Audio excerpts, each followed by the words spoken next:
He got kicked out of the hero party for being a pathetic, ugly loser, but he ended up rizzing the hottest girl, who wants to marry him and would do anything for him. One day, while he was out collecting herbs in the forest, an owlbear attacked him. Red managed to dodge its attack but decided not to kill it, thinking it wasn't worth the fight since the job didn't pay well enough to risk his life. He returned to the village, where he ran into a group of adventurers led by a cocky B-rank adventurer named Albert. Albert wasn't exactly a nice guy. He insulted Red, calling him weak and useless. He even tried to get Red to work for him, but Red refused, which made Albert really angry. After that unpleasant encounter, Red went back home and started calculating how long it would take him to save up enough money to build his own house. But before he could finish his thoughts, someone started banging on his door. Of course, it's not a girl. It was Gons, the elf carpenter, looking worried and desperate. His son was seriously ill, burning up with a dangerous fever, and the village doctor didn't have the right medicine to cure him. Gons begged Red to help by finding a special medicinal herb. Even though Red wasn't in the hero's party anymore, he couldn't just sit back and do nothing. He agreed to help Gons, not as an adventurer, but as a friend. He used his agility skills to boost his speed and ran through the village to reach the forest quickly. However, when Red got to the area where the herbs grew, he found that Albert and his group had been hunting the owlbear and had set the forest on fire with their reckless fire magic. Pissed, Red cursed them under his breath but still rushed into the burning forest. He managed to collect the herbs he needed, but as he was about to leave, the wounded owlbear attacked him again. This time, Red had no choice but to fight. He killed the owlbear with one hit and quickly escaped the forest before anyone found him. Back in the village, Red gave the herb to Gons, and thanks to it, Gons' son recovered. Overjoyed, Gons thanked Red over and over, asking how he could ever repay him. Red told Gons that if he really wanted to repay him, he could build Red's house and shop free of labor charges. Gons happily agreed to the deal. 4 months later, Red's shop was finally complete. He only had to pay for the raw materials, as Gons did all the labor for free. To celebrate, Red threw a big party for his friends, which included nearly half the village. He raised a toast, celebrating the fulfillment of his dream of opening a pharmacy. One rainy day, while Red was sitting in his shop feeling down because he didn't have many customers, someone walked in.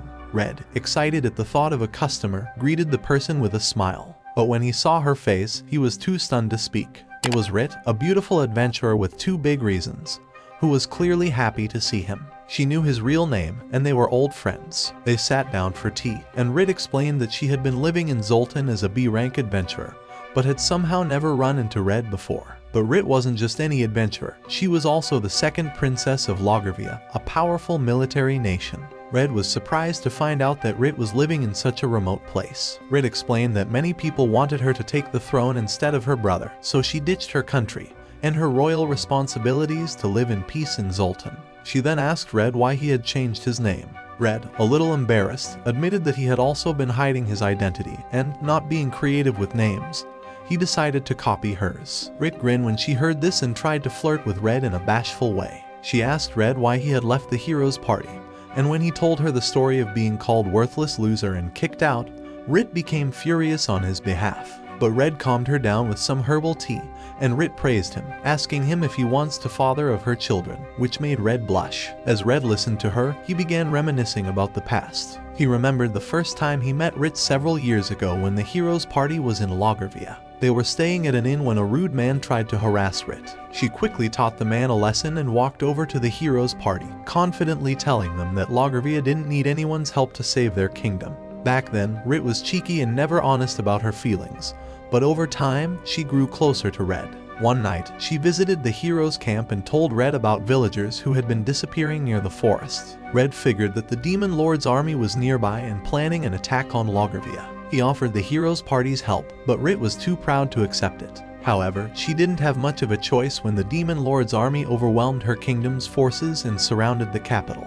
The general of Loggervia made a plan to launch a sneak attack on the enemy's food supplies to weaken them. He asked the hero's party to act as a distraction by fighting on the front lines. Rit went with the general to steal the enemy's food, but they were ambushed by demons, and everyone except Rit was killed. To make things worse, the general revealed that he was actually Shissenden, the leader of the demon army. He had eaten the real general and taken his form. Rit was trapped and pinned down, but just when things seemed hopeless, Red sensed something was off with the plan and came to her rescue. Red helped Rit get up, and together they fought against Shissenden, who transformed into a 6-armed Asura demon.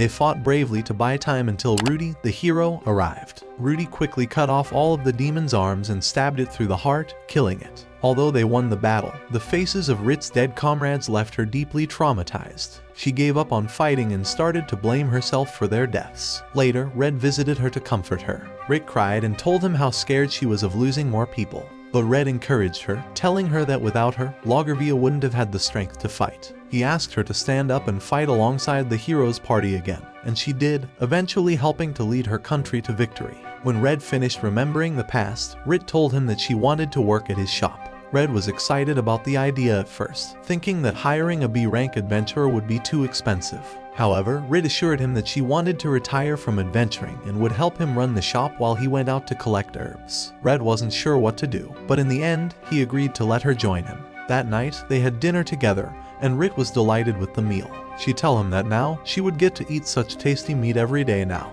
Then she started talking about how she wanted a bathtub big enough for two and a new bed. Red realized she was hinting that she was planning to move in with him. When Rit casually confirmed that she was, Red was left speechless. The next morning, Red woke up on the floor of his bedroom because Rit had taken his bed. He saw her sleeping peacefully with her melons popping out and rushed to the bathroom, blushing.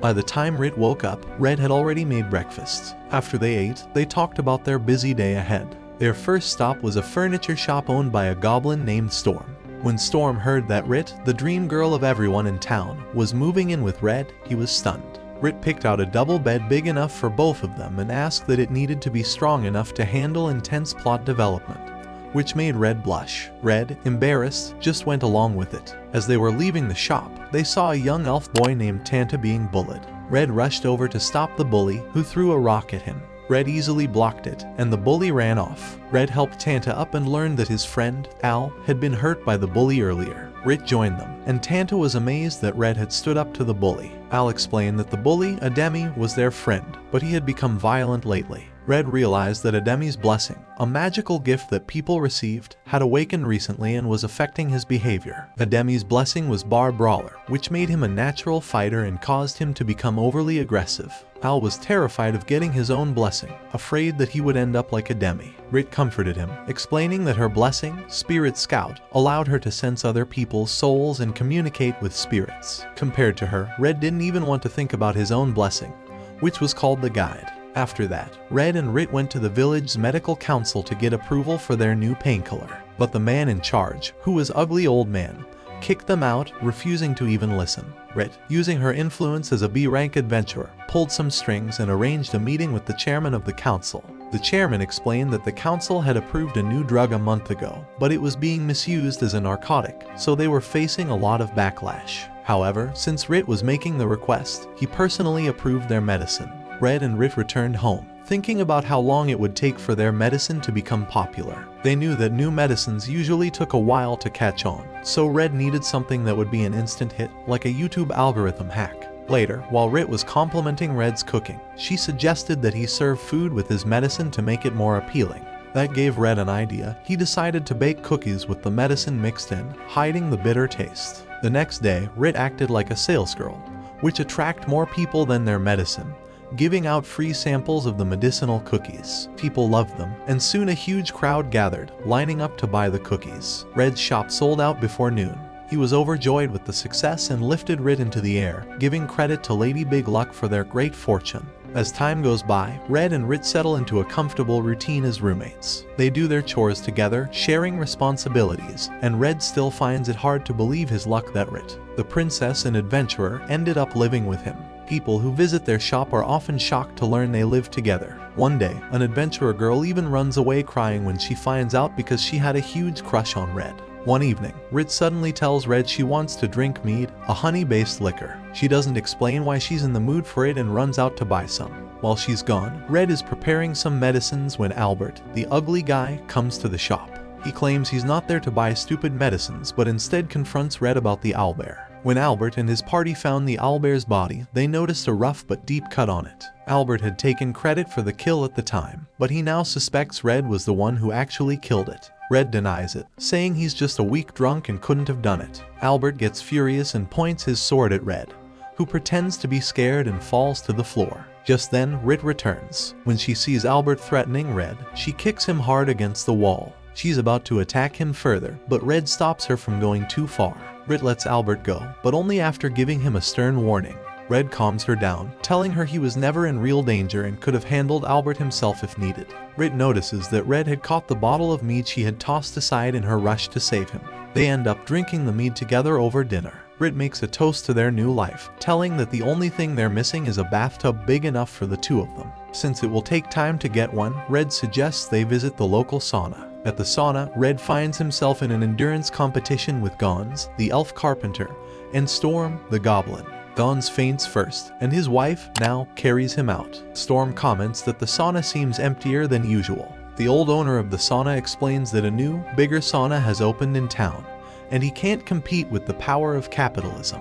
He's feeling down about the situation, but his loyal customers try to cheer him up. Later, Rit, Tanta, and now discuss ways to attract more customers to the sauna. Red brings them tea infused with aromatic herbs, and that gives them an idea. The next day, they bring a bag of herbs to the sauna owner and suggest trying steam therapy with the herbs. They test it out, and the pleasant, refreshing smell immediately boosts the atmosphere. The sauna owner is thrilled and thanks Red for giving his business a second chance. Red joins the sauna, but when Rit and now enter the bath, Red hesitates. Rit invites him to stay, and seeing them blushing together, now teases him until he gets so flustered that he passes out from the heat. Thanks to the steam therapy, the sauna business picks up, and customers start flocking in.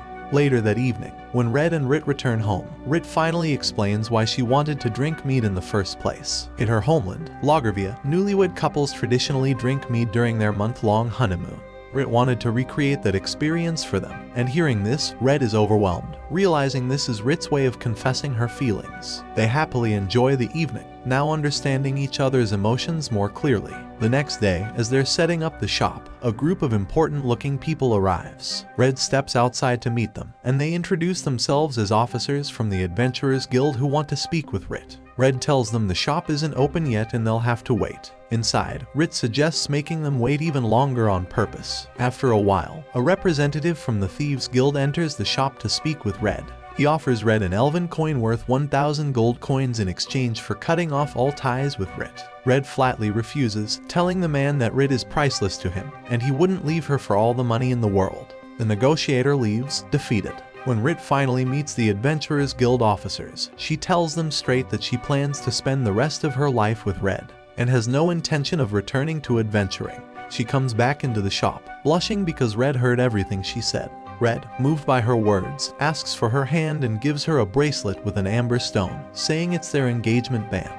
Both of them blush like teenagers, realizing how deeply they care for each other. Rit reflects on how, in the past, she once thought they could never be together. She remembers a time during the Demon Lord's War when Lagervia was struggling against the demons. Red had suggested passing through the dangerous, bewitching woods to seek help from neighboring countries, as he knew an elf who could guide them. They traveled to the elf village, where Red's elf friend, Yerendrala, warmly greeted him with a big hug with big melons. Rit was instantly jealous of how close Red was with Yerendrala, and it made her feel insecure. During their journey through the woods, Ruti and Yerendrala noticed Rit's jealousy. Yerendrala took Rit aside for a talk, telling her that her love for Red was obvious to everyone and that she should stop hiding her feelings. Yerendrala reassured Rit that she had no romantic interest in Red, as elves, who live much longer than humans, avoid falling in love with humans to protect themselves from heartbreak. Rit calmed down after that talk, but their journey was far from over. At the other end of the woods, demon scouts were waiting for them. It turned out one of the mercenaries Ares had hired was working for the demons and had betrayed them. Red volunteered to stay behind with Yerendrala to hold off the enemy while Rit, Ruti, and the others went to get reinforcements. Rit was worried about Red, but he assured her that he would be fine. Rit and Ruti returned with reinforcements and found that Ruti had already taken out more demons than the entire army combined. Rit was amazed by Ruti's immense power, but when Ruti saw Red, she rushed to hug him, apologizing for leaving him behind. After that, the heroes' party left Lagervia, but Rit didn't go with them, knowing that Ruti wouldn't like her getting closer to Red. Rit continued her journey alone, but fate eventually brought her back to Red and Zoltan. One day, while Rit is making a delivery, a bald adventurer stops her. It's the same man she had beaten in a fight back in Lagervia, and now he's working with the Thieves Guild. He demands that she either return to adventuring or go back to her country. Rit ignores him, pissed by his ugly face. But when the bald man insults Rit loses her temper and hits him, warning him to keep Red's name out of his mouth. The man tells her that her country is searching for her, but Rit doesn't care. She replies that she has no intention of going back and that everything she needs is right here with Red. Soon after, Red goes to the town hospital to deliver some medicine when he hears a loud crash from the neighboring house. Rushing over with the doctor, they find a man unconscious and foaming at the mouth. Red quickly identifies the problem and gives the doctor an antidote, explaining that the man likely overdosed on a recently approved medicine that had been turned into a narcotic. The doctor thanks Red for his quick thinking and asks him to stock up on more medicine. Later, Red and Rit talk about the incident over lunch. Rit is worried about the narcotic problem spreading, but Red tells her that it's not their job to investigate. He suggests they enjoy their youth instead by a lake and barbecue.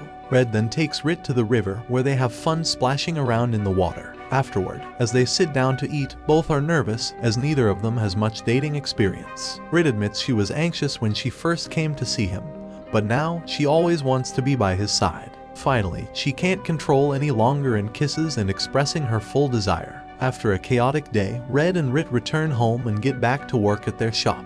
Lately, Rit has been hearing strange rumors about a new drug in town. People say it makes them feel like a new person, but no one knows much else. Just as she's pondering this, an injured man stumbles into the shop, bleeding and out of breath. Red jumps in to give him first aid, then quickly asks Rit to check outside to see what's going on. When Rit steps outside, she's met with total chaos. One of Albert's party members has gone completely berserk, swinging an axe wildly and attacking random people in the street. When he spots Rit, he charges at her, eyes filled with rage. Rit quickly dodges and, while doing so, realizes something is off. This man has the thief's blessing, which means he's usually light and nimble, but somehow he's handling the heavy axe with unnatural ease. Before she has a chance to think it over, more frenzied villagers, all wielding axes, surround her. Rit fends off two of them, but just as one is about to overpower her, an arrow flies through the air and takes him down. Looking up, Rit sees that Albert has shot each of the attackers with perfect headshots. After the battle, Rit confronts Albert about his harsh methods. He coldly brushes off her concern, telling her to treat any injured people and to send him the bill. Pissed, Rit has to drop her swords to keep herself from lashing out at him then and there. The next morning, Rit lies on Red's lap as he reads the newspaper, hoping for information about the attack. But there's no reliable update. Rit suspects that the drug could be responsible, boosting people's physical power but damaging their sanity. Just then, Tanta and Al stop by, and Red invites them to stay for lunch. As they eat, Al mentions that his blessing, Weapon Master, has recently awakened, but he's feeling anxious about it. Red realizes Al might be worried because he hasn't yet chosen a specific weapon to master, and he reassures Al that this is completely normal. Al wishes he had an ordinary blessing, like Warrior, but Red explains that Warrior is actually one of the most common blessings. The following day, a member of Albert's party visits the shop to apologize to Rit on Albert's behalf, explaining that he's been under a lot of stress. Albert has the champion blessing, which pushes him to overcome major obstacles and leave a legacy. However, despite his blessing, Albert never achieved any significant success, which led him to settle in Zoltan, where he now tries to live up to his champion title by protecting the town. That night, a storm sweeps in, so Red secures the windows and makes honey milk for Rit, telling her it was his sister Rudi's favorite drink as a child. The drink brings back memories of his childhood, and Red recalls how their parents once left to find milk but never came back, leaving him and Ruti to grow up as orphans. During one stormy night, young Ruti, although small and quiet, told Red she wasn't afraid because she was the hero. Red, pretending to be scared, held her hand, letting her comfort him. Ruti was thrilled that her brother needed her, and she expressed how much she loved him, asking him to promise he would always stay with her. Red, however, told her he couldn't promise that because he wanted to grow strong enough to protect her. Red's trip down memory lane is interrupted by a sudden knock at the door. When he opens it, the doctor is standing there with Al, who has been injured. With Red's help, the doctor treats Al's wounds and finds small stone fragments embedded in his head. When Al regains consciousness, he cries out, saying that his old bully, Ademi, attacked his home with an axe and hurt his parents. Red rushes over to Al's house, but when he arrives, he finds Al's parents shaken but unharmed by any axe attack. The doctor soon joins them and checks on Al's parents, equally puzzled. The situation quickly escalates in the town. Ademi, the son of the town guard captain, is now missing, and the townsfolk are demanding answers from the captain. People begin accusing the captain of hiding a demi to avoid responsibility. Meanwhile, Red and Rit allow Al to stay with them while he recovers. Despite this, Al remains downhearted for days. One morning, he asks Rit if she can teach him how to use a sword. Rit gives him a few basic lessons, then heads inside to rest with a cup of hot chocolate, leaving Al to keep practicing. Rit quietly confides in Red, worrying that she might not be the best teacher, but Red reassures her, saying she'll be great. They begin to flirt, only to be interrupted by Gons and Now, who run over in a panic. They inform Red and Rit that the town guard took Tanta away without giving any reason. Now's brother tried talking to the guards, but they refused to tell him anything. Red, Rit, and Al head to the guild head to ask for help. Seeing a chance to gain Rit's favor, the guild head writes them a recommendation letter. They take it to the town guard, and Ademi's father, the captain, reads it and reluctantly agrees to release Tanta, making excuses that he hadn't known his men had refused to inform Tanta's family. Now's brother lets it go, since Tanta is unharmed. Red then questions the captain about his reason for detaining Tanta. The captain admits he suspects someone in Zoltan might have killed his son, and that he wanted to question Tanta as a close friend of Ademi's. Red reminds him that, according to Al, it was Ademi who attacked. But the captain refuses to believe it, suggesting Al's family might have faked their injuries to make Ademi look guilty. He insists his son would never harm anyone so badly. Even Tanta expresses doubt about Ademi's guilt, mentioning that Ademi had recently apologized to him for past bullying, and had even said he wanted to join the town guard to protect people. Ademi had promised to never hurt anyone without a good reason, leaving everyone puzzled. Red feels like he's missing something, and the mystery remains unsolved. The captain then asks Red and Rit to stay for a private conversation. He requests Rit's help in investigating the town's troubles, even though she's retired from adventuring. She agrees, seeing the seriousness of the situation. Red then asks the captain if Ademi might have been using the dangerous new drug. This question angers the captain, who claims no one in his family would ever touch such a thing. But when Red points out the similarities between recent cases and other incidents where people went berserk, the captain reluctantly admits that the drug seems to grant people a second blessing. Later, Red returns to the shop and finds that Rit has gone out to investigate the drug on her own.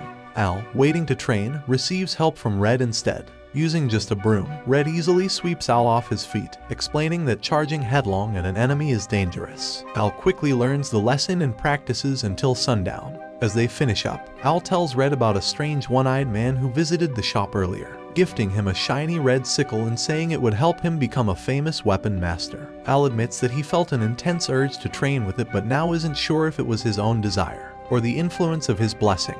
Red encourages him to take his time and discover his true intentions. Meanwhile, Rit is tracking down a suspect carrying the forbidden drug. She catches up with him and steps on his chest, but this gives him best camera angle. As she steps back embarrassed, the man yells saying it's the best moment of his life just seeing her, and he explodes with excitement. Stunned, Rit doesn't have much time to process as more of his allies surround her. She tries to draw her swords but finds they're jammed. She kicks one attacker down, but the others try to overpower her. Just then, a tall, muscular man arrives, grabbing two attackers and knocking them out with one hit each. Rit recognizes the man as Danon, a powerful martial artist and a former member of the hero's party. After helping her clean up using water spirits, Danon explains that Ruti sent him to find Red. Rit, worried, assumes he's here to take Red back, but Danon reassures her that he won't make Red leave his new life. He then removes the hood of one of the unconscious men, revealing that he's actually an intermediate demon. Shocked, Rit agrees to help Danon investigate, realizing the drug might have demonic ties, but she promises to keep Danon's presence a secret from Red for now. After a long day, Rit returns home, tired from her work. Without a word, she jumps onto Red's lap to relax. She doesn't mention much about her day and instead listens as Red tells her that while they were both out, someone from the Thieves Guild left Al a sword. Red asks Rit to check it out, and using her magic, she finds it's a well-crafted blade. But something's off. A tracking spell has been cast on it, allowing its location to be constantly transmitted to the caster. Red wonders what the Thieves Guild could gain by tracking Al, but Rit seems more interested in his cucumber and expresses her guilt about keeping Danon a secret. The next day, Red and Rit take Al to a swordsmith to have his first weapon crafted. Rit helps him pick out the design and materials, making sure he chooses something that suits him well. While they're busy, Red hears a disturbance outside and steps out to investigate. He sees a man riling up a group of disgruntled townspeople to protest against the town guard. Red asks some nearby adventurers what's going on, and they tell him that the man inciting the crowd is being paid by the Thieves Guild to create disorder in Zoltan. Later, the double bed Rit ordered finally arrives, and Red watches in awe as she climbs onto it and gestures for him to join her. He eagerly jumps in, and they share some light kisses, and just as they were about to develop some intense plot, they remember Al is in the house, and they reluctantly agree to save their plot development for another night. They settle down and go to sleep. The next morning, Rit disguises herself and heads into a sketchy part of town, cloaked from head to toe. She's quickly surrounded by the bald adventurer and other Thieves Guild members. They think they're dealing with Al, thanks to the tracker they put on the sword. But Rit throws back her hood, revealing that she's outsmarted them. Furious at being tricked, the bald man orders his men to attack, but Rit easily dodges their strikes, moving too fast for them to land a hit. She takes down each of them one by one, leaving only one man standing. He smirks, ready for what he thinks will be a challenging fight, and Rit, recognizing his true form, tells him to stop pretending to be human. The man laughs, transforming into a huge axe-wielding demon, and a fierce battle ensues. Meanwhile, back at the shop, Al is waiting with a town guard when the one-eyed man who gave him the sword returns. The guard opens the door and lets him in, revealing that he's actually working with the Thieves Guild. The one-eyed man smirks, saying Rit may think she's won, but she's actually fallen into their trap. Their real plan was to lure her away so they could capture Al. As Al tries to resist, another man sneaks up and grabs his arm. Al demands to know what they want, and the one-eyed man explains that they intend to make him the hero of Zoltan. Al is taken to the Thieves Guild's headquarters, where he meets their leader, a hobgoblin named Big Hawk. Without prompting, Big Hawk launches into a story about his life, how he was born in the slums and clawed his way to the top. Now, he wants control over Zoltan to shape it according to his own vision. To achieve this, he needs the drug called Devil's Blessing, which drives people crazy but grants them extra power by drawing from the hearts of axe demons. Big Hawk explains that, traditionally, only the gods give people blessings, but he believes that people deserve the power to decide their own destiny. He reveals that his blessing is Master Torturer, a cruel ability he despises. Using Devil's Blessing, he received a second blessing, gaining a new purpose and a chance at a different life. Now, he wants to distribute this drug widely, allowing people to gain new blessings and come under his influence. For this to happen, Big Hawk needs to spark an uprising, and he plans for Al to be the spark. Big Hawk then orders his men to bring in a demi, who apologizes to Al, admitting he only took Devil's Blessing to become as strong as his father but ended up causing chaos instead. Outside Big Hawk's residence, a large crowd of adventurers and unhappy townspeople has gathered, curious and agitated. Big Hawk brings Al onto the balcony and begins addressing the crowd. He stirs them up, accusing the town guard of incompetence and corruption, blaming them for failing to find the person responsible for attacking Al's family. He then accuses them of protecting a demi because he is the guard captain's son. The crowd grows restless, and Big Hawk calls out two guards who secretly work for him. They step forward and lie, claiming they helped hide a demi under the captain's orders but can no longer keep the secret. Big Hawk, seizing the moment, declares that he will lead a revolution to overthrow the corrupt town guard and free Zoltan from their tyranny. Turning to Al, he hands him a sword and orders him to kill a demi to start the revolution. Al hesitates, not wanting to hurt anyone, but Big Hawk tries to convince him that a demi was the one who nearly killed his parents. He argues that, although he supplied the drug and the axe, it was a demi's choice to use them. Seeing Al's reluctance, Big Hawk uses his brainwashing abilities to compel him. Al, now under Big Hawk's influence, takes the sword and moves toward a demi. But as he looks at his reflection in the blade, the brainwashing effect weakens, and Al regains his senses. Instead of harming a demi, he cuts the ropes binding him, choosing compassion over violence. A demi, relieved and grateful, thanks Al, but the one-eyed man quickly holds up an axe. The sight triggers a demi's urge to attack due to the effects of the Devil's Blessing. He grabs the axe, overtaken by his violent impulse, and Big Hawk goads Al, telling him to kill a demi or be killed himself. Before the situation escalates further, a hooded figure rushes forward, cutting down the axe and defeating the one-eyed man in one swift motion. The hooded figure grabs a demi and reveals that he's actually Red, who has been hiding among the thieves this whole time. He announces to the Thieves Guild that while they thought they were fooling Rit, they'd actually been fooled by him. Red grabs Al and a demi, jumps off the balcony, and uses his slow fall skill to safely reach the ground. He quickly takes the kids to a safe place and administers an antidote to a demi to suppress the effects of his second blessing. Soon after, Buey, an adventurer working with Red, arrives to take Al and a demi to safety while Red prepares to confront the thieves who are closing in. He faces off against Big Hawk, his followers, and, to his surprise, Albert, who has joined them. Albert attacks using martial arts and a demonic sword, but Red parries his strikes easily with his simple bronze blade. Realizing Red's true strength, Albert is shocked to see that Red had been hiding his abilities all along. Red pays little attention to Albert, focusing on Big Hawk. Noticing something unusual about him, Red asks what's going on. Big Hawk reveals his true identity. He is actually Belial, a powerful contract demon possessing the hobgoblin's body. Belial explains that Big Hawk wanted to rule Zoltan, and in exchange, he agreed to let the demon take control of his body. Red and Belial exchange banter, with Red teasing him about how lazy Zoltan is and how difficult it must be to rule such a place. Belial agrees, saying that's why he sought Albert's help, an outsider with ambitious goals, and made a pact with him.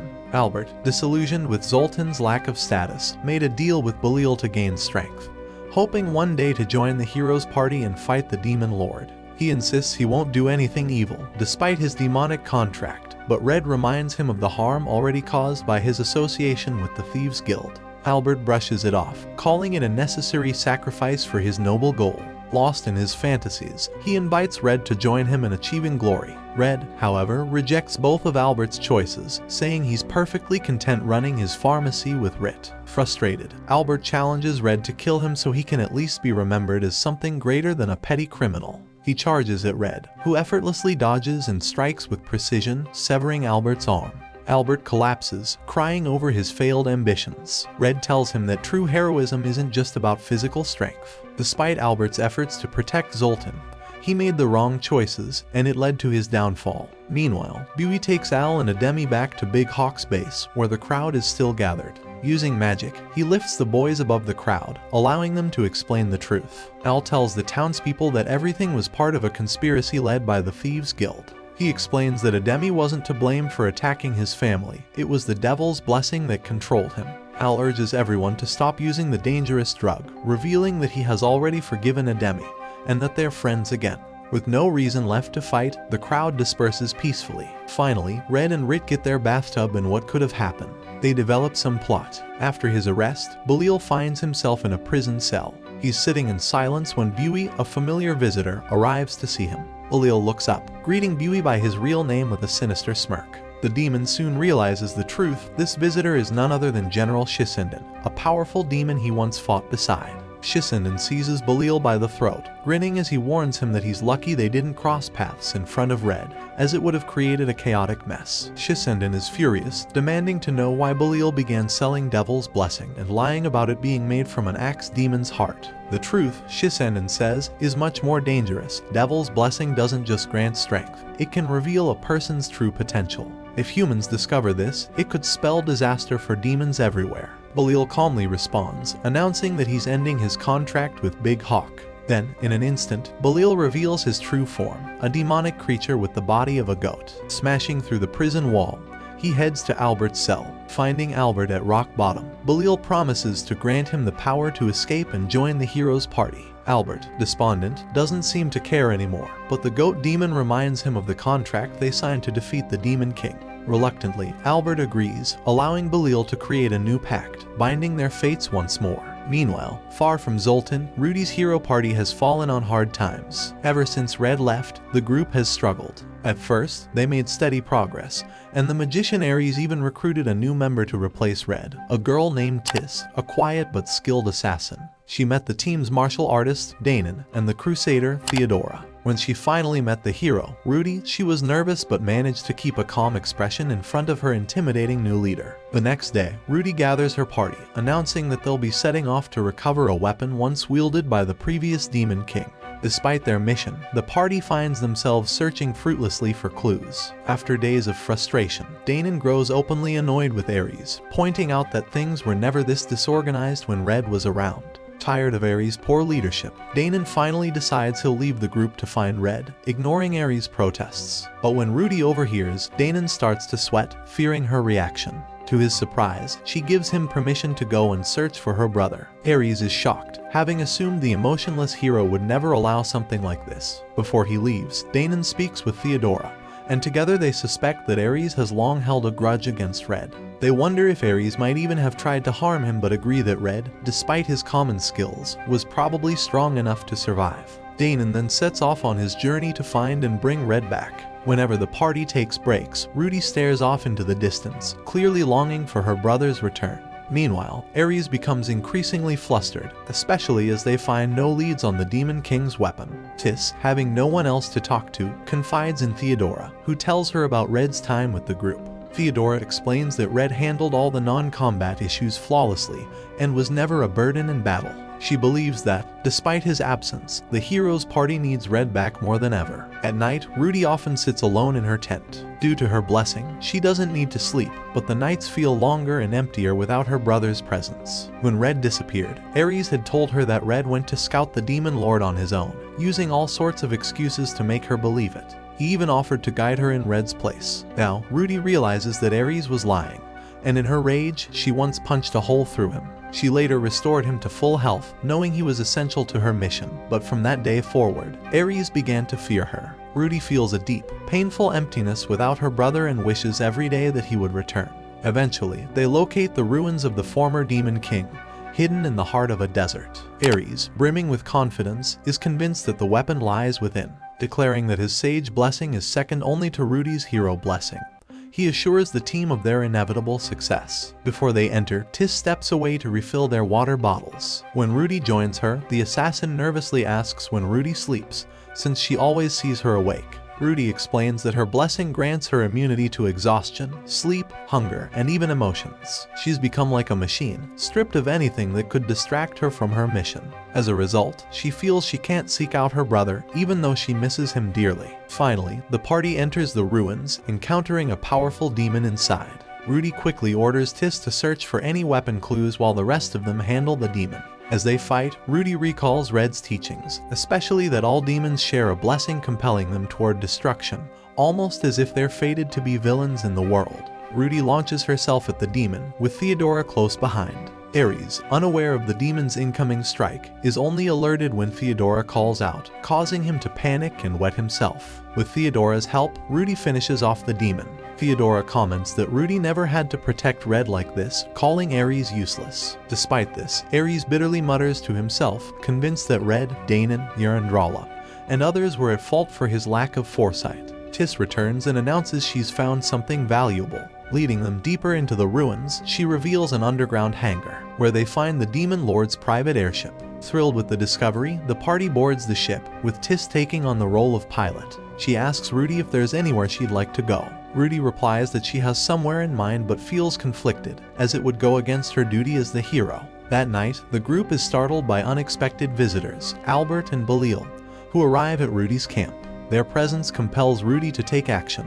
The next morning, Ares is stunned to see the airship take off, leaving him and Theodora behind. Panicked, Ares mutters that Ruti won't manage without his magic, but Theodora calmly dismisses his concerns. She then checks the hero's tent and finds Belil's body, along with Ruti's hero badge, sparking a wave of questions in her mind. Meanwhile, Tisse is piloting the airship at full speed, feeling much happier as Ruti's driver than she ever did as an assassin. She asks Ruti why they're heading to Zoltan. Ruti explains that she's interested in a new drug Albert mentioned the night before. When Belil met her, he claimed to be different from other demons, describing himself as one of the few who followed the Almighty God and rejected violence. Intrigued by his unusual attitude, Ruti inquired about the Devil's Blessing drug. Belil explained that the drug, created from an axe demon's heart, allows a person to receive a second blessing temporarily. It also reduces their original blessing level, making it easier to level up by defeating weaker monsters. When the effects wear off, the original blessing returns, now at a higher level than before. He hinted that Devil's Blessing could help humans defeat the Demon Lord. But what caught Ruti's interest wasn't the power boost, it was the drug's ability to weaken blessings. Since she's immune to typical poisons and curses, Ruti decided to test the drug and ate an entire pouch, which would be enough to overdose a whole village. Pleased with the effects, Ruti now wants a reliable supply of the drug and heads to Zoltan, planning to meet the mastermind behind its creation. She instructs Tisse to treat her like any other traveler and keep her hero identity a secret. Nervous about this unusual request, Tisse accepts, concealing her anxiety behind a calm expression. With winter settling in, Red finds himself bored in his shop. The cold has made people stay indoors, so business is slow. Rit comes by with hot chocolate, suggesting they could offer something that keeps people warm. She mentions that in her homeland, people use hand warmers to fight the chill. Red likes the idea but worries it might not work here. Rit, however, assures him that people will love it. Taking her word, he prepares a few hand warmers and hands them out to friends like Gons, Storm, the doctor, and folks at the guild. Everyone loves the idea, and Red returns home with cold hands since he gave all the samples away. Rit meets him along the way, and as they chat about how everyone enjoyed the warmers, it starts to snow. Red sighs, wishing he had saved one for himself. But Rit pulls out a hand warmer, and they hold it between their hands as they walk through the snow. Eventually, they sit on a bench, enjoying the falling snow and sharing a quiet moment with a kiss. A few days later, Tisse and Ruti arrive in the forest near Zoltan. To help Ruti blend in better, Tisse has prepared plain clothes for her, but she's still concerned about Ruti's powerful sword. Ruti tells her not to worry and hands her the sword before heading into the forest. She soon returns with a simpler looking sword, saying she got it from a goblin colony she helped heal with her powers. With the less conspicuous sword, they make their way to the town. When they reach the bridge, a guard stops them, demanding payment to cross. Ruti questions him, and the guard admits he's just charging people as a personal tax. Refusing to pay, Ruti stands her ground. When he tries to force her, she sends him flying into the river with one quick move. After drying off, the guard sees Red walking across the bridge and complains about being thrown into the river by a strong girl. Annoyed, he tries to shake Red down for money, but Red punches him hard, sending him flying once more. Meanwhile, Ruti enters town, carrying a giant monster she hunted along the way, and the guard is too shocked to question her again. Tisse is beginning to realize how hard it is to help the hero blend in as a regular person. Deciding they should lay low, Tisse takes Ruti to a quiet inn to settle in for the night. Later, as Red is about to close his shop, the guard invites him out for drinks. They go to a food joint, where Tisse also happens to be scouting. Red quickly notices Tisse's quiet presence, realizing her skills and the professional way she carries herself hint that she might be an assassin. Tisse, sensing Red's sharp instincts and hidden strength, is equally cautious, realizing that he's no ordinary shopkeeper. Both admire the other's abilities, recognizing each other as professionals. Tisse returns to the inn and warns Ruti about Red, telling her he's probably the strongest adventurer in town and someone to avoid causing trouble with. Ruti, however, doesn't realize Tisse is talking about her own brother and agrees they should keep their distance. The next day, Ruti goes to scout the prison where the alchemist, Godwin, is being held for making the Devil's Blessing drug. She imagines what her brother might do to break him out of jail, and thinking of him fills her with longing. Because she took the Devil's Blessing to weaken her hero's power, she's able to feel emotions more deeply again. Later that night, Ruti and Tisse sneak into the prison and find Godwin's cell. Ruti firmly demands that he make more of the Devil's Blessing for her, and Godwin, terrified of her power, agrees. The next morning, Tisse notices Ruti hasn't slept, as the drug's effects have worn off. Ruti plans to help Godwin recover so he can start working on the drug again. But she doesn't want to use her own powers to heal him, so she asks Tisse to find some medicine. Tisse finds a good pharmacy and takes Ruti along. But as soon as Ruti enters, she sees Red. Both siblings are stunned to see each other again, and Ruti smiles, running to hug him. Gons, who was also there, looks confused since Red had never mentioned having a sister. Tisse, worried, asks if it's okay to let Gons leave after seeing Ruti, but Red assures her he trusts Gons completely. Introducing herself as Red's replacement in the hero's party, Tisse explains how she joined. Ruti then asks Red if he lives with anyone, and upon learning about Rit, she looks unhappy. Red quickly changes the subject, explaining that he left the hero's party only because Ares pressured him to leave. Ruti, furious, promises to teach Ares a lesson and asks Red to rejoin the party, saying everyone wants him back. She reveals that Yarandrala left the party after him, and Danon went off alone to look for him. Red is shocked, as he thought the party was doing just fine without him. However, he tells Ruti that he's found a new purpose in Zoltan and plans to stay. Determined, Ruti declares she'll move to Zoltan too, surprising both Red and Tisse. Right then, Rit returns from grocery shopping and is equally surprised to see Ruti. Red brings tea for everyone, and Ruti explains that she came to find help defeating the Demon Lord and also happened to find her brother. Rit looks worried, fearing Ruti will take Red away.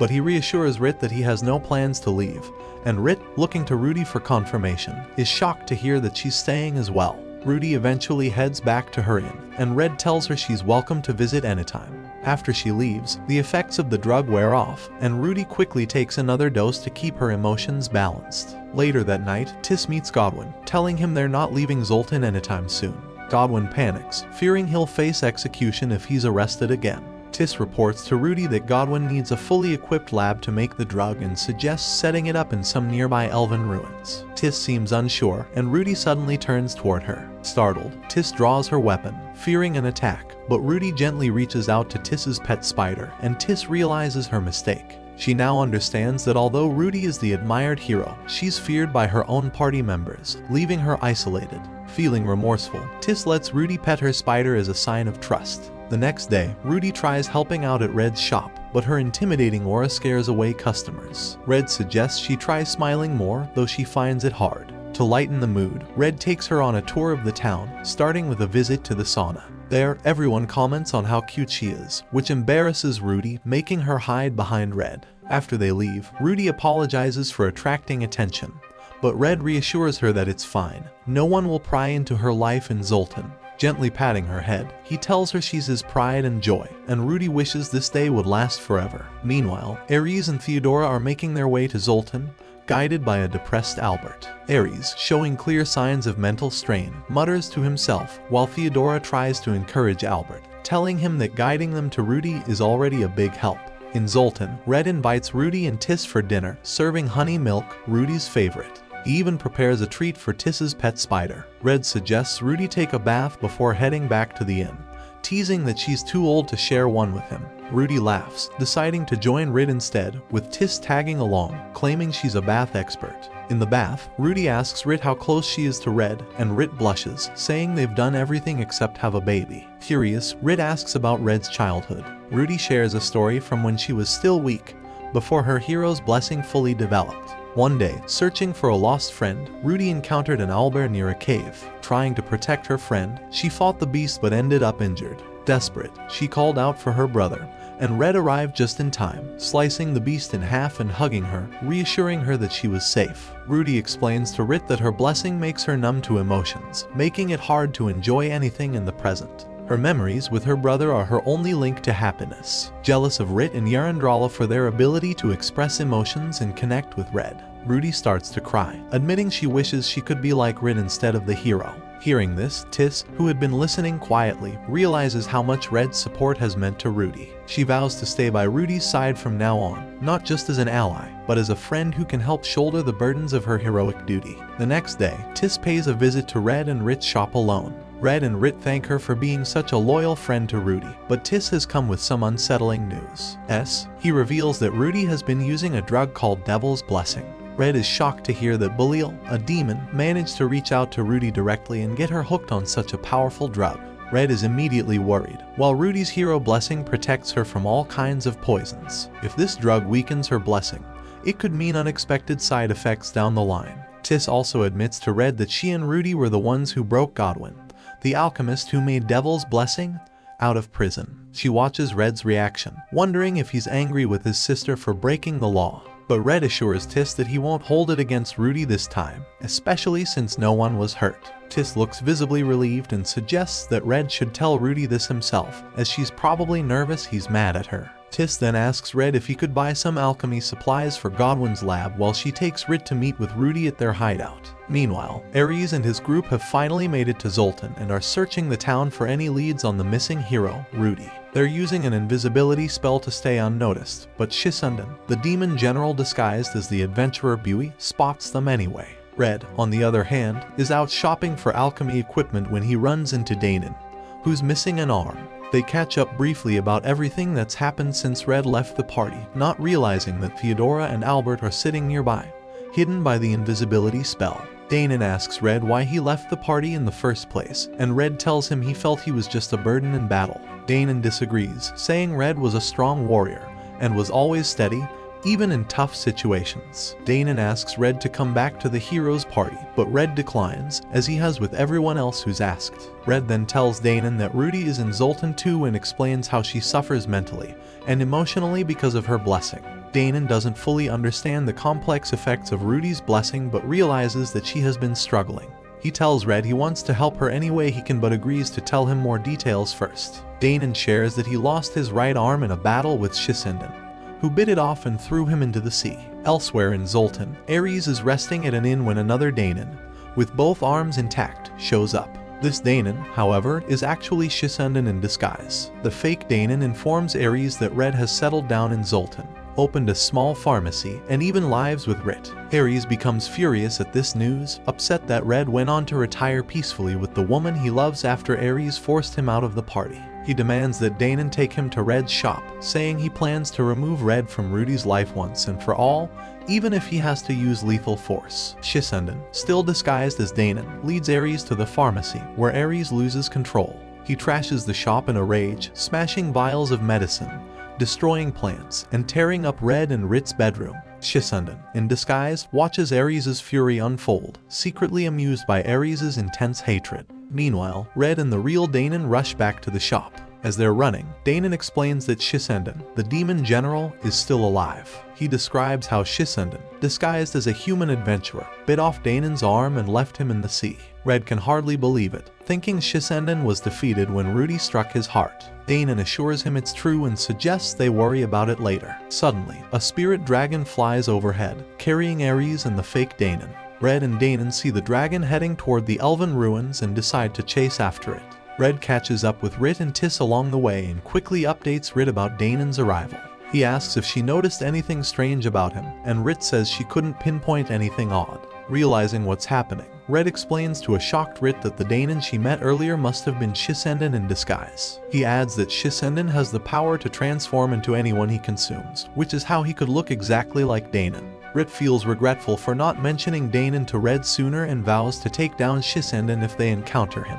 Red promises to be by her side in battle. Red follows the spirit dragon to the elven ruins, eventually reaching the entrance. Using a magical glow stick to light the way, he descends into the ruins with his slow fall skill. As he moves through the dark passages, he finds a sign that reads Hero Administration Facility, which only confuses him more. Finally, Red locates Godwin and demands to know where Ruti is. Godwin denies any knowledge of her whereabouts and refuses to contact her, so Red twists his arm until Ruti appears, rushing in to protect Godwin. But the moment she sees her brother, she drops her weapon in shock. Red takes Ruti aside for a private conversation and tells her he knows everything, thanks to Tisse. Instead of scolding her for using the drug, he reveals that he's working on a medicine that could help reduce the impulses of her hero blessing. Ruti, surprised, asks why he would do this after spending his life helping everyone and fighting for others. Red explains that his main goal has always been to protect her, and helping others was something that just came with the job. He reassures her that it's okay for her to decide her own path, even if that means giving up her role as a hero. Ruti is taken aback, and when she asks for reassurance, Red tells her again that she has the right to choose her life. Grateful, she hugs him and thanks him for always being there. Shortly after, Rit and Tisse arrive at the ruins, and Tisse apologizes to Ruti for telling Red the truth. But Ruti forgives her, grateful that Tisse brought her brother. Red asks Godwin how they can get more axe demon hearts to make more of the drug. Before they can discuss it, Ruti tells Red that Belial had explained that the Devil's Blessing drug grants powers due to the lingering malice from the Axe Demon. However, instead of gaining the Axe Demon's powers, Ruti found herself developing a nameless blessing with no specific skills or urges. Red is confused, as even Godwin has never heard of such a thing.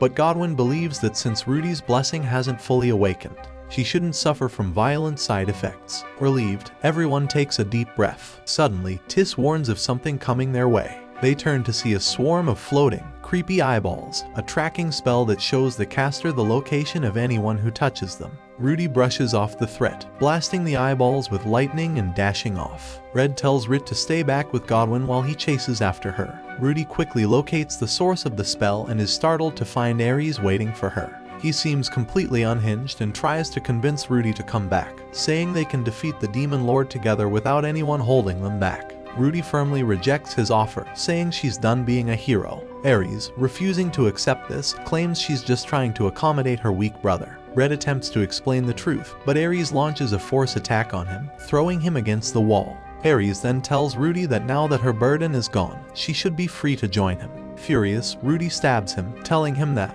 while she was sparing his life for not seriously injuring her brother, she has no intention of ever rejoining him. She heals Red's wounds, leaving Ares behind, who grows more unhinged by the second, muttering angrily about how even the hero is hopeless. Shissenden, still watching in disguise as Buoy, steps forward and hands Ares a healing potion. Using his appraisal skill, Ares immediately recognizes Shissenden's true identity. Shissenden calmly explains that he doesn't want to fight but instead offers a temporary alliance. He tells Ares that there is a relic from the first hero hidden in the ruins, and if Ares gives it to Ruti, he might convince her to join him once more. As Shissenden leads Ares down to find the hidden sword, Ares remembers the first time he met Ruti. Right then, he'd known she was special, destined to be a true hero who'd save everyone. He admired her gift and had made it his mission to help her become the hero she was meant to be. Now, though, everything he'd built his life around felt like it was slipping away, and he's determined to get it back, no matter the cost. Meanwhile, Red and Ruti catch up with their friends and reveal that Ares is in the ruins too,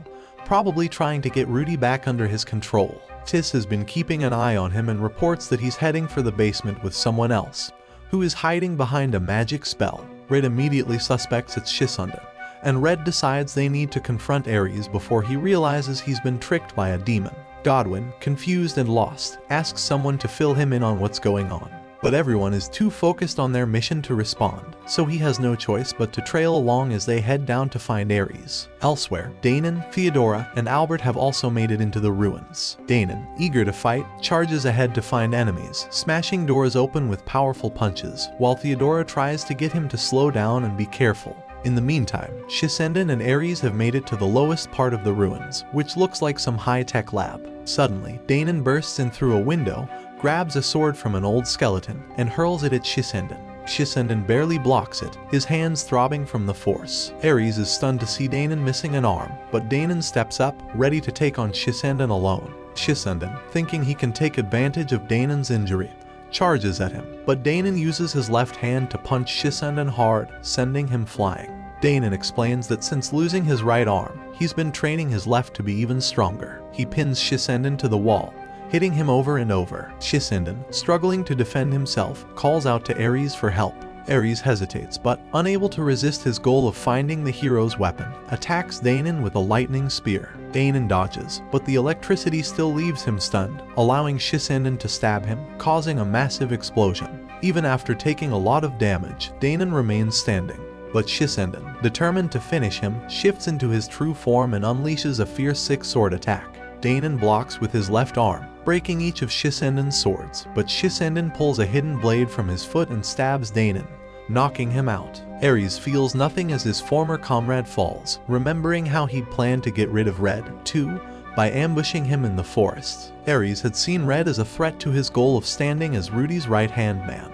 Grateful, Shissenden thanks Ares for the help, and they continue their search. When they reach a locked door, Shissenden uses a heart-shaped diamond to unlock it. Inside, Ares is shocked by the technology far beyond anything he's ever seen. Shissenden opens a cabinet, revealing 5 swords identical to the Holy Demon Slayer, except for the one Ruti wields. Ares can't believe it. All the legends say it's one of a kind. Shissenden explains that none of these swords, not even Ruti's, is the true Holy Demon Slayer. They're just replicas of the divine sword the first hero used, and even Ruti's hero's soul is a copy of the original hero's. Shissenden explains there are 2 steps to bring Ruti back to being the hero. First, Ares should give her one of these swords to strengthen her blessing and counteract the drug. Second, Ares needs to take away whatever is holding her back from being the hero, which Ares realizes means getting rid of Red. Laughing darkly, Ares accepts the sword from Shissenden. Meanwhile, Red and his group arrive in a courtyard with 3 doors and sense Shissenden nearby. Ruti hands Red his old sword, Thunder Waker, just as a door opens and Shissenden, disguised as Rit's old teacher, steps out. Rit, furious, attacks instantly, only to slice through an illusion. The real Shissenden sneaks up invisibly, but Red and Rit block his attack. Then, Ares appears and fires a blast of fire at them. Red and Rit dodge it, and Ruti shields them. She tells Ares he can still stop and be forgiven, but Ares claims it's far too late for that. Ares and Ruti begin a fierce battle, launching lightning attacks that match each other. When they draw their swords, Ares tries to reach Ruti's, but Ruti spins her sword, creating a powerful whirlwind that knocks Ares and Shissenden back.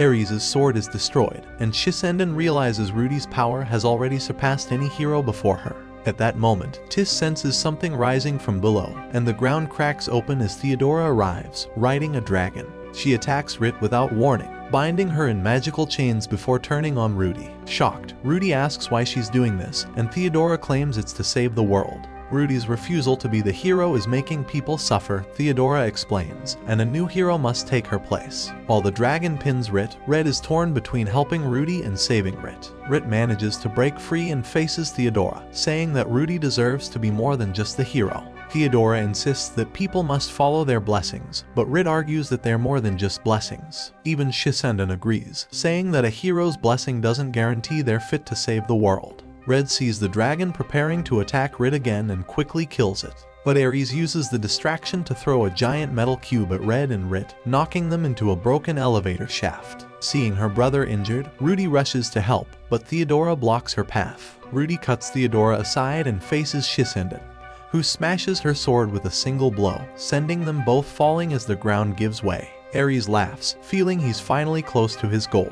With Red presumably gone, he believes Ruti will have no choice but to join him. Spotting Tisse, he attacks her with a mini tornado. Though hurt, Tisse struggles to her feet, vowing to protect Ruti, who's just a regular girl behind the hero label. Ares laughs wildly, angering Godwin, who throws a smoke bomb and calls Ares out for not seeing he's the villain here. Ares immediately silences Godwin with a magic blast, leaving Tisse's pet spider as her last line of defense. Coldly, Ares crushes the spider with his foot, determined to see his twisted plan through. As Red and Rit fall inside the elevator, they're unaware that Danon is just below them, miraculously recovering from his earlier injuries. While others focus on complex plans, Danon is clear on what he needs to do: save his friends. Spotting the elevator plummeting toward him, he uses a powerful martial arts move that creates a gust strong enough to break apart the elevator, and lift Red and Rit safely upward, landing them on a floor where Ares is waiting. Seeing them escape again, Ares is beyond frustrated. In his rage, he hurls a massive lightning spear at them.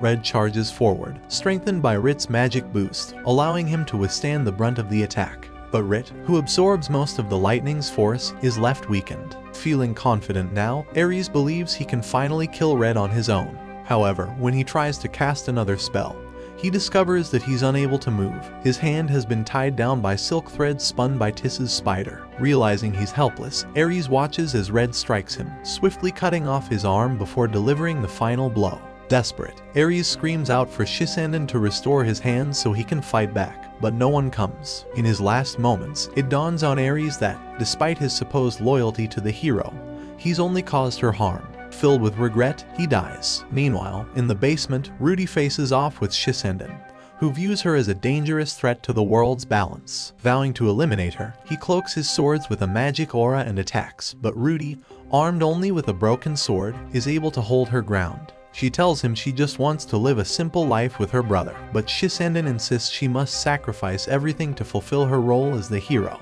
Unmoved by his words, Ruti declares that she's filled with fury. Sensing her immense power, Shissenden realizes he's no match for her in this state. Ruti lands a punch so powerful that it shatters Shissenden's weapons and sends him flying at an incredible speed. Spotting the sword he'd dropped earlier, she picks it up and prepares to end him. As he's torn apart, Shissenden grins, realizing that by making her pick up the sword, he's strengthened her heroic blessing, which might take control over her. The battle over, Ruti's demeanor changes as she becomes cold and emotionless. On an upper floor, Red tends to Theodora's wounds. Despite her recent betrayal, he still sees her as a friend.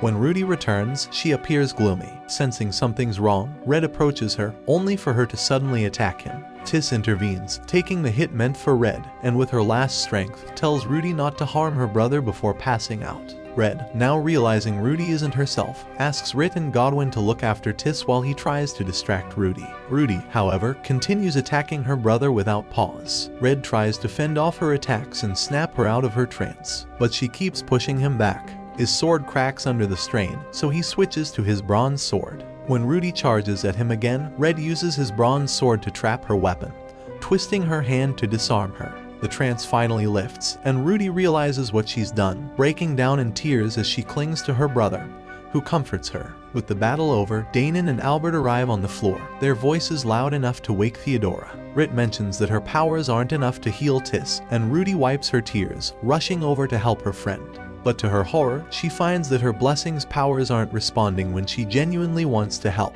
Crying, she explains that the same power that once pushed her to fight is now abandoning her in a moment of real need. Stepping up, Theodora uses her own power to heal Tisse. She then tells Ruti she won't apologize, as she believed her approach was right. She explains that after Red left, there was only one reason Ruti's blessing didn't urge her to bring him back. It deemed her strong enough to handle things alone. The blessing made Ruti capable of going without basic human needs, allowing her to defeat the demon lord single-handedly if necessary. To Theodora, the hero's path was always one of solitude and sacrifice, and she pushed Ruti to fulfill her role, even if it was cruel. She admits, however, that in doing so, she betrayed Ruti as both a hero and friend. Offering herself up, she asks Ruti to end her life as punishment. Albert steps in, defending Theodora. While her actions were extreme, he argues that she did it for humanity's greater good. He points out that the role of a hero is harsh and filled with conflicting choices, but Theodora's unwavering commitment makes her worthy of respect. He asks everyone to spare her. At that moment, Tisse wakes up, and Ruti is overjoyed to see she's okay. Turning to Theodora, Ruti says she doesn't want any more bloodshed.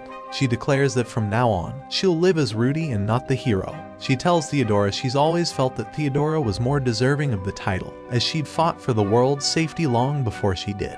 Red agrees, saying true heroism comes from a desire to save others, not just strength. Theodora is moved and decides to continue her mission against the demon lord with allies who share her ideals rather than forcing Ruti into the role.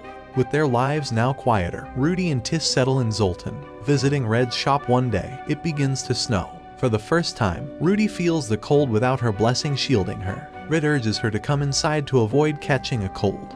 But Ruti, excited, wants to stay out longer. She sneezes, and Red wraps his coat around her, leading her inside for warmth. They all sit down for breakfast, where Ruti enjoys her first bite of pizza, finally able to taste food fully. Her new blessing, called New Truth, has an ability called the Ruler, which lets her control other blessings. With it, she can suppress her hero's blessing without needing the devil's drug.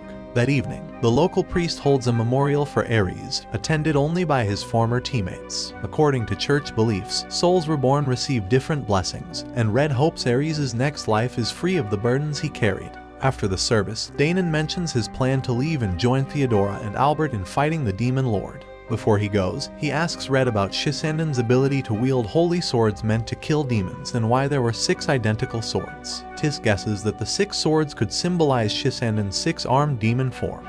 Not wanting to get bogged down in mysteries, Red suggests leaving the puzzle solving to Theodora. Back home, Red finds Rit feeling anxious, afraid that others need him more and that his blessing might lead him away. Reassuring her, Red tells her she's his priority, promising to stay by her side for a peaceful life together. Finally, Red and Rit live happily as a married couple, enjoying a simple life. Ruti has also adjusted to life as an ordinary girl, working as a low-rank adventurer, and helping her brother at his shop. Along with Tisse, they all live as one big, happy family, supporting each other and lending a hand to anyone who comes seeking help.